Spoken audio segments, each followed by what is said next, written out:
أسماء الله الحسنى دوك نفصل لكم فيها عند أصحاب الطاقة وعند أصحاب أو عند الصوفية المتطرفين. لكن قبل ما نفصلوا فيها نتكلموا على طائفة الكابالا. ما هي طائفة الكابالا؟ نعرفوا بأن الكابالا هي طائفة يهودية متطرفة. كيفاش وصلت وسمت روحها كابالا؟ هذه الطائفة تعمقت في التوراة واعتقدت أن في التوراة أسرار لا يعلمها إلا ذو الكماليات أو الذين يتعمقون فيها. لما تعمقوا أصبحوا سحرة وسموا أنفسهم الكابالا، وأصبح سحر الكابالا. قس على ذلك الصوفية المتطرفة.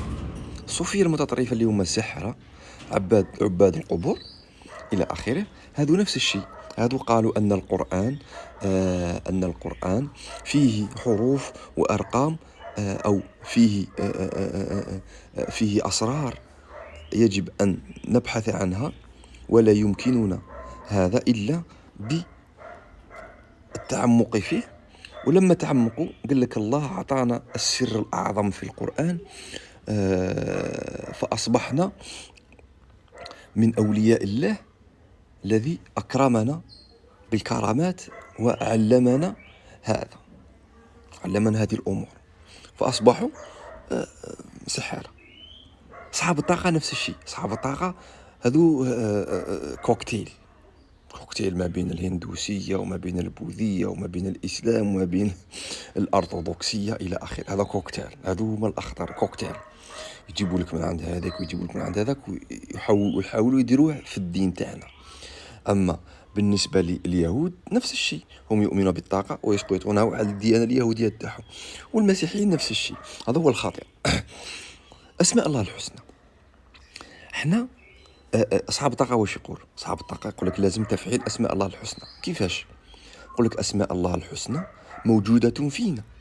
إذن لله 99 اسم موجودة فينا. أنت الشافي وأنت الرحمن وأنت الرحيم وأنت القوي وأنت الجبار. إذا فعلت هذه الأسماء تصبح أنت شافيا، تشفي نفسك، تشفي الناس إلى آخره. يمكن أن تكون رحيما، يمكن أن تكون جبارا، يمكن أن تكون خالقا.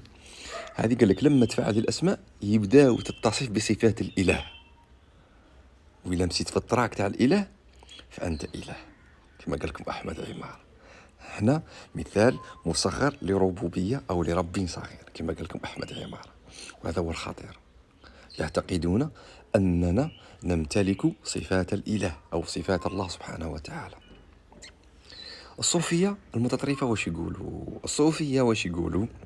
الصوفية بعد ما تعمقوا قال لك لكل اسم له خادم أو لكل حرف له خادم. الاسم له خادم، الحرف له خادم، الرقم له خادم. جعلوا لكل شيء خدام. وذو الخدام اعتقدوا أو حاولوا تبيانها للناس أنهم من الملائكة. ولما تقرأ كما تقرأ في شمس المعارف يقول لك جبرائيل، ميخائيل وسهصائيل، ويبدأ يعطيك واحد الأسماء، يقول لك هذه ملائكة خادمة للاسم الفلاني. يقول لك الاسم الفلاني لو كان تردوا بكلمة أو بعدد معين حسب استنتاجهم هما، الحرف يقابله الرقم إلى آخره، تردوا بشكل معين، أو يمكن أن ترسم طلسم في مثلث أو مربع أو دائرة وتقسمها وتكتب الله لا إله إلا هو وتكتب الله الاسم منا يجيك هذوك خدام الكلمة أو خدام الاسم ويعطوك ما تحتاج. فكل اسم يستعمل لحاجة معينة. هذه هي بالنسبة للأسماء الله الحسنى بالنسبة للصوفية وأصحاب السحر شمس المعارف. وبالنسبة للطاقيين، ما هي أسماء الله الحسنى في الإسلام؟ ربي وش قال؟ شيء عادي، لله الأسماء الحسنى فادعوه بها. وش قال لك؟ وقال ربكم ادعوني أستجب لكم. وقال لكم أنا عندي أسماء الحسنى ادعوني بها. ما معنى ذلك؟ ربي قال لكم أنا هو الرحمن، لما تبغي الرحمة من عند الله قل له يا رحمن يرحمني، هذا ممكن. قال لكم أنا هو الشافي، يا شافي اشفيني، اللهم أنت الرحمن الرحيم الشافي فاشفيني. أنا هو الغني، اللهم أنت الغني فاغنني. هذا مكان سهلة مهلة بدون تفرع، سهلة سهلة.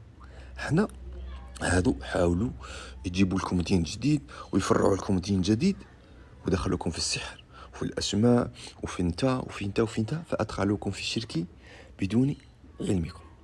لو تتبع أصحاب الطاقة تبدأ تعتقد بأنك إله.